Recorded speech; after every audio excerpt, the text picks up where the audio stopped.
नमस्कार मित्रांनो, माझे नाव सारिका। आज मी तुम्हाला मित्राच्या बहिणीसोबतची ती रात्र ही एक अत्यंत रोमॅन्टिक, मनाला वेड लावणारी आणि दोन जीवांच्या जवळीकतेची एक प्रदीर्घ कथा सांगणार आहे। ही कथा शेवटपर्यंत नक्की ऐका। माझा बालपणापासूनचा जिवलग मित्र राहुल याच्या घरी माझं नेहमीच जाणं येणं असायचं।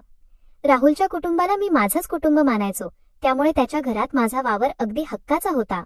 पण राहुलची एक लहान बहीण होती, सानिका। सानिका सुरुवातीला खूप शांत, अबोल आणि लाजाळू मुलगी होती। मी घरी गेलो की ती फक्त हलकसं हसायची आणि चहा पाणी देऊन लाजून आत निघून जायची। माझ्यासाठीही ती एका लहान बहिणीसारखीच होती, त्यामुळे मी कधी तिच्याकडे वेगळ्या नजरेने पाहिले नव्हते।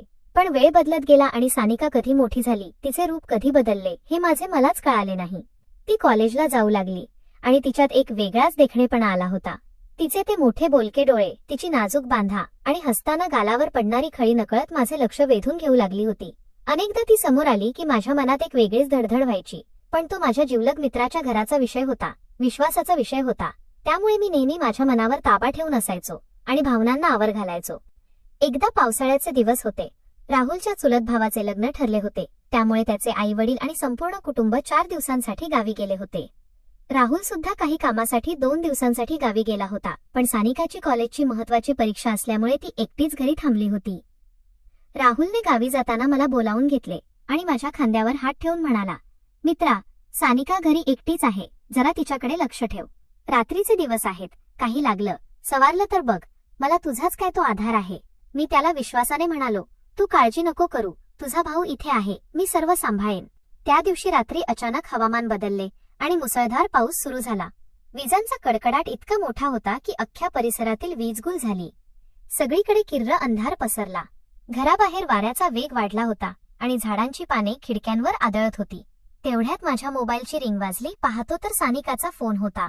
मी फोन उचलला तर तिचा आवाज भीतीने थरथरत होता।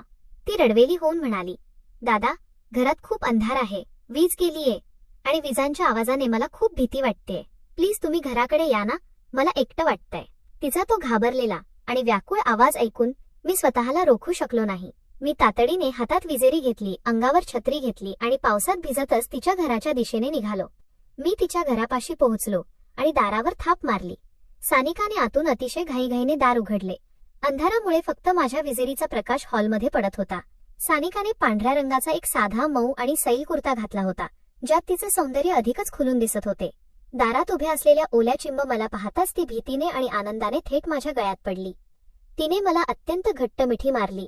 नेमका त्याच वेळी विजांचा एक मोठा कडकडाट झाला आणि तिने तिची पकड अजूनच घट्ट केली। तिच्या शरीराचा तो उबदार, मऊ स्पर्श आणि तिची ती घट्ट मिठी अनुभवताच माझ्या अंगावर एक सरसरून काटा आला। मी पावसात भिजलो होतो, त्यामुळे माझ्या अंगातील थंडी आणि तिच्या तरुण शरीराची उष्णता एकमेकांत मिसळू लागली। माझे हृदय जोरात धडधडत होते। मी हळूच तिला बाजूला केले, दारे घट्ट बंद केली आणि हॉलमध्ये मेणबत्ती लावून प्रकाश केला। मेणबत्तीच्या त्या मंद, पिवळसर आणि हळूवार प्रकाशात सानिका कमालीची सुंदर दिसत होती। पाण्याच्या काही थेंबांमुळे तिचा कुर्ता काही ठिकाणी अंगाला चिकटला होता। तिच्या चेहऱ्यावर भीती आणि लाजेचे संमिश्र भाव होते। मी माझे ओले झालेले कपडे बदलण्यासाठी राहुलच्या खोलीत गेलो आणि त्याचा एक सुका, मऊ सदरा घातला। मी हॉलमध्ये परत आलो तेव्हा सानिका सोफ्यावर बसून माझीच वाट पाहत होती। वातावरणात कमालीचा गारवा वाढला होता आणि मेणबत्तीच्या प्रकाशात आमची सावली भिंतीवर एकमेकांत गुंतल्यासारखी दिसत होती। मी तिच्या शेजारी जाऊन बसलो। सानिका लाजत माझ्या अजूनच जवळ सरकून बसली। तिच्या ओल्या केसांमधून येणारा तो सुवास माझ्या मनाला वेड लावत होता। काही वेळ आम्हा दोघांमध्ये शांतता होती, फक्त बाहेर पडणाऱ्या पावसाचा आवाज येत होता। सानिकाने हळूच तिचे डोके माझ्या रुंद खांद्यावर ठेवले। त्या क्षणी मला जाणवले की हे फक्त भीतीने घेतलेले संरक्षण नव्हते, तर त्यात एक अनेक दिवसांची दडलेली ओढ होती। मी धीर केला आणि तिच्या नाजूक खांद्याभोवती माझा हात गुंफला। माझ्या हाताचा उबदार स्पर्श होताच तिच्या शरीरात एक लहरी धावून गेली आणि तिने एक दीर्घ सुस्कारा सोडला। आम्ही दोघेही एकमेकांच्या इतके जवळ होतो की आम्हा दोघांच्या श्वासांचा वेग आणि हृदयाची धडधड आम्हाला स्पष्ट ऐकू येत होती। वातावरणातील तो गारवा आणि आमच्या शरीरातील ती उष्णता एक वेगळाच ताण निर्माण करत होती। मी माझी बोटे तिच्या केसांतून फिरवली आणि हळूच तिची हनुवटी धरून तिचा चेहरा वर केला। मेणबत्तीच्या प्रकाशात तिचे ओठ भीतीने आणि एका वेगळ्याच इच्छेने थरथरत होते। तिच्या डोळ्यांत नकार नव्हता, तर एक अगतिक मागणी होती। मी स्वतःवरील ताबा पूर्णपणे गमावला होता। मी पुढे झालो आणि माझ्या ओठांनी तिच्या कपाळावर एक हळूवार, प्रेमळ चुंबन घेतले। माझ्या स्पर्शाने ती शहारली आणि तिने डोळे घट्ट मिटून घेतले। त्यानंतर माझे ओठ तिच्या नाजूक गालावरून आणि मानेवरून घसरत थेट तिच्या थरथरणाऱ्या ओठांवर स्थिरावले. सुरुवातीला ती थोडी अडखळली, तिचे हात माझ्या छातीवर होते, पण नंतर तिनेही स्वतःला झोकून दिले आणि माझ्या या चुंबनाला अतिशय तीव्रतेने प्रतिसाद देण्यास सुरुवात केली.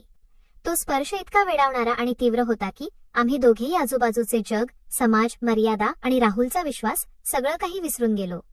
माझा हात तिच्या पाठीवरून आणि कमरेवरून फिरू लागला, ज्यामुळे सानिका अजूनच माझ्या मिठीत विरघळून गेली. सोफ्यावरून आमचा हा प्रवास कधी बेडरूममधील मऊ गादीवर गेला हे आम्हा दोघांनाही कळाले नाही. त्या बंद खोलीत, अंधाऱ्या रात्री आणि मेणबत्तीच्या त्या मंद प्रकाशात आमची ती रात्र अधिकच गहिरी, मादक आणि रोमॅन्टिक बनत गेली. 2 शरीरे आणि 2 जीव एकमेकांत पूर्णपणे एकरूप झाले होते. एका मित्राची बहीण म्हणून सुरू झालेले आमचे नाते त्या रात्रीच्या एकांतात आणि भावनांच्या अथांग पुरात पूर्णपणे वाहून गेले होते. आम्ही दोघेही एकमेकांच्या बाहूंमध्ये पूर्णपणे हरवून गेलो होतो आणि बाहेर पाऊस शांत होईपर्यंत आमचा हा सुखाचा प्रवास सुरूच होता. सकाळी जेव्हा मला जाग आली तेव्हा बाहेर पावसाचे पाणी पूर्णपणे थांबले होते. पक्ष्यांचा चिवचिवाट सुरू झाला होता आणि खिडकीच्या पडद्यातून सूर्याची कोवळी किरणे खोलीत आत येत होती. सानिका गाढ झोपलेली होती. तिने तिचे डोके माझ्या छातीवर ठेवले होते आणि तिचा एक हात माझ्या कंबरला वेढलेला होता.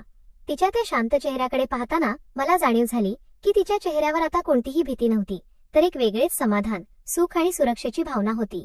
माझ्या मनात एक हलकीशी टोचणी, एक रुखरुख नक्कीच होती की मी माझ्या जिवलग मित्राचा विश्वास तोडला. पण सानिकाच्या त्या निरागस रूपाकडे पाहिल्यावर मला खात्री पटली की ही केवळ एका रात्रीची चूक किंवा तात्पुरते आकर्षण नव्हते, तर ते आमच्यात बऱ्याच काळापासून निर्माण झालेले आणि आता पूर्णत्वास गेलेले खरे प्रेम होते. काही दिवसांनंतर जेव्हा राहुल गावीवरून परत आला तेव्हा आम्ही दोघांनीही लपून छपून भेटण्याऐवजी आमच्या या नात्याबद्दल राहुलशी प्रामाणिकपणे बोलायचे ठरवले. आम्ही त्याला एकत्र भेटलो. सुरुवातीला जेव्हा मी त्याला सर्व सांगितले तेव्हा राहुल खूप रागावला. त्याच्या डोळ्यांत राग होता आणि त्याला मोठा धक्का बसला होता, कारण त्याचा माझ्यावर अफाट विश्वास होता. पण जेव्हा सानिकाने त्याचा हात धरला आणि आमच्या दोघांच्या डोळ्यांतील एकमेकांबद्दलचे खरे प्रेम आणि प्रामाणिकपणा त्याने पाहिला तेव्हा त्याचा राग शांत झाला. त्याला समजले की मी सानिकाला कधीही फसवणार नाही आणि तिची आयुष्यभर काळजी घेईन. शेवटी एक दीर्घ श्वास घेऊन त्याने आमच्या नात्याचा हसतमुखाने स्वीकार केला आणि आमच्या लग्नाला होकार दिला. जे नातं एका वादळी रात्री चुकीच्या वळणावर सुरू झालं होतं ते शेवटी आमच्या खऱ्या आयुष्याची एक सुंदर सुरुवात बनलं. मित्रांनो, ही कथा तुम्हाला कशी वाटली हे आम्हाला कमेंट करून सांगायला अजिबात विसरू नका. आणि हा व्हिडिओ जर आवडला असेल तर चॅनलला नक्की लाईक, शेअर आणि सबस्क्राईब करा. धन्यवाद.